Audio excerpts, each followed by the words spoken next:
You got the raise. You checked your account that first payday, saw the new number, and felt something settle in your chest. Relief. Maybe even pride. Finally, you thought. Finally, some breathing room. 6 months later, you're checking your account again, same anxious scroll, same tightening in your stomach before the balance loads, except now you're making more money than you've ever made in your life, and somehow you feel just as broke as before.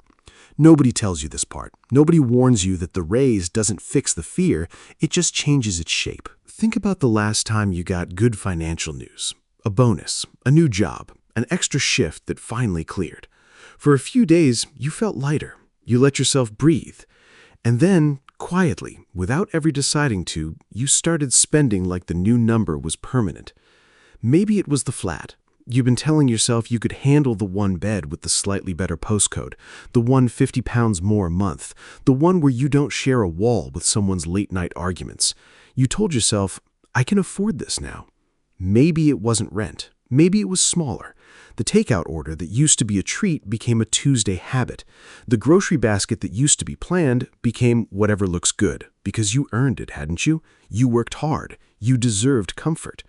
Maybe it was the subscriptions. One more streaming service, a gym membership you told yourself you'd finally use, a better version of your phone plan, your coffee order, your Friday night. None of it felt reckless in the moment. Each individual choice made sense on its own. It's only when you add them up months later that you realize how quietly your life expanded to meet your income instead of outgrowing your income at all. Nobody sits you down and says, this is the moment your financial anxiety just found a new home. It doesn't feel like decline. It feels like relief. That's the trap. It never feels like the thing that's happening to you. You still check your bank app more than you'd like to admit. You still feel that flicker of dread before payday. You still compare your progress to people who seem to have figured something out that you haven't. The coworker who mentions their savings account like it's nothing. The friend who bought property without ever seeming to stress about it. Only now, you do all of this with a bigger salary attached to your name, which makes the anxiety feel even more confusing. If more money doesn't fix this feeling, you start to wonder, what will? You start doing a private kind of math late at night. Adding up what's coming in, what's already spoken for, what's left.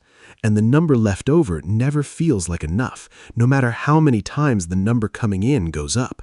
It's a strange, quiet loneliness, feeling behind while everyone assumes you're doing fine, because on paper, you are. There's a name for what happened to you, even if no one ever said it out loud. Psychologists call it lifestyle inflation, but that phrase makes it sound clinical. Like a graph, like something that happens to other people's spreadsheets. What it actually feels like is much quieter than that. It feels like upgrading your life exactly as fast as your income upgrades, so that the gap between what you earn and what you need never actually closes. Here's the strange part. You didn't do this because you're bad with money. You did it because your brain was never trying to build wealth. It was trying to reduce discomfort. And spending is one of the fastest ways to feel like discomfort has been handled, even when it hasn't been.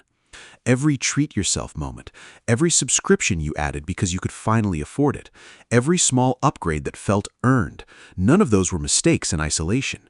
They were your nervous system doing what it's built to do, closing the gap between stress and relief as fast as possible. The raise gave you more room, and your anxiety filled it immediately, like water finding the shape of a container.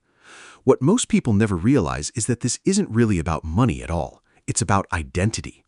Somewhere along the way, you learned that your worth was tied to how your life looked, not just to you, but to everyone watching. The new flat wasn't just shelter, it was proof.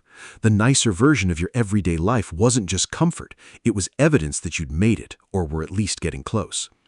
And once your spending is tied to proving something instead of needing something, no amount of income will ever feel like enough, because the target was never a number, it was a feeling. And feelings don't stay fixed once you reach them. They move the second you arrive. Over time, this becomes a quiet kind of running. You're not standing still and you're not falling behind, not exactly.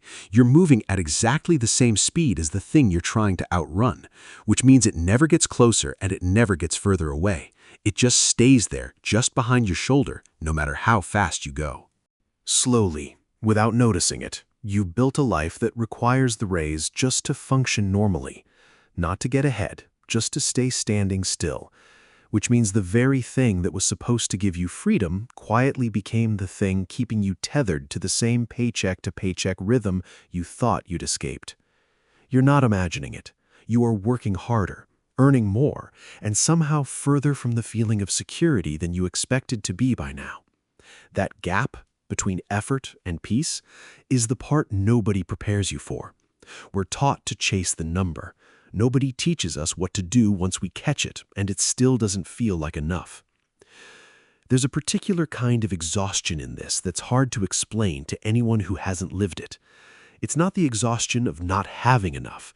It's the exhaustion of having more and still feeling the same low hum of worry underneath everything, a worry that's learned to disguise itself as ambition. You call it drive. You call it wanting more for yourself.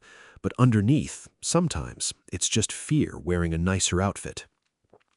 But here's the part that's easy to miss in all of this. The fact that this happened to you doesn't mean something is wrong with you. It means you're human, living inside a culture that equates visible comfort with personal success, surrounded by other people doing exactly the same quiet math you are, all of you assuming everyone else has already solved this. They haven't. Most people who look like they've figured it out are one unexpected bill away from the same tightness in the chest you feel before payday. The image is just better managed than the reality. Everyone is performing a version of financial ease that almost nobody actually feels, and the performance is convincing enough that it keeps everyone quietly comparing themselves to a standard that barely exists. There's a version of you that got the raise and felt the relief, and there's a version of you that's watching this right now wondering why the relief never lasted. Both versions are the same person. The only difference is which one is paying attention. Maybe the goal was never the number on the payslip. Maybe it was always this: noticing the moment the gap opens again and asking yourself quietly, before you fill it, is this actually what I need, or is this just what relief looks like today?